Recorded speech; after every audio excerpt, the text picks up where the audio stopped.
那小时候就最喜欢唱歌的，可是呢，真正开始接触的时候，是因为去南美洲的时候，去巴拉圭。那时候1986年的时候，参加一场唱歌的比赛，全国的，然后那时候就同很多的外国人就比赛唱西班牙歌的歌曲，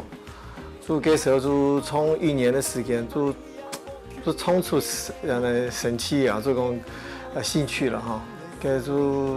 那时候就开始就唱拉丁歌曲开始，然后1987年的时候，就听1年的时候呢，就开始就做一个乐团。就去国外做表演，那时候我才19岁，可是真正开始讲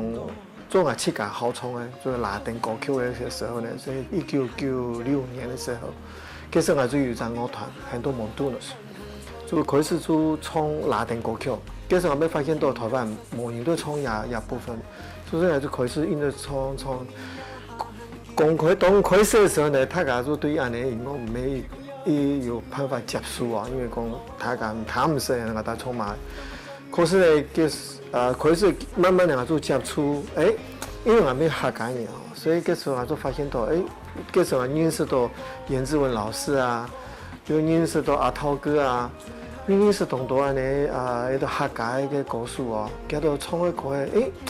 尤其谢宇威，佢唱那个 folk 那个乡村的音乐啊，感觉到是有一扎。冇想到迄个客家歌做得按来唱吼，所以那时候我就开始现在乐团就开始表演安尼拉丁歌曲，我就常常用客话来唱出来。那时候就开始做一首很多听下来。其实拉丁歌曲遐呢，就讲因为讲个音乐的风格个讲个旋律，个讲个节奏，都很丰富都丰富。所以呢，我就想下度客家歌应该有得安尼演出真有感觉到讲，做得同下度客家歌变到较有安尼特色，较有安尼快乐的安尼真多分真讲的气息所以那时候我就开始就想要创一条安尼客家歌的唱样版安尼。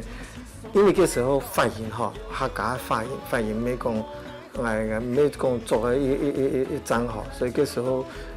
音乐方面呢，我们唔要用那种的风格，当有安尼适合。可是那时候我就认识到很多朋友，做音乐的朋友，那时候佢都同我讲，做大家喜欢的节奏较简单的，莫讲安尼太复杂的，所以那时候有用到恰恰。就用到安尼鼓米安尼个音乐的节奏比较清楚，较简单，所以那时候就开始安尼用安尼方式，用节奏方式去做过的，也过去未来的10年，应该冇人会做样的音乐歌。欢迎大家在这个12月29号在台北的火车站。大厅呢，我们有一场音乐会的表演，有关这个还我母语的这个活动。这次呢，我会邀请到这个来自南美洲我自己的第2个故乡，就是巴拉圭的吉他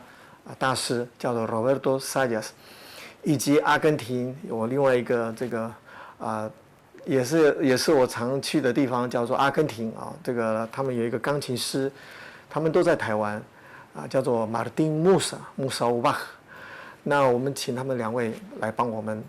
我来做一些这个拉丁跟这个客家的这个融合音乐，欢迎大家来听哦。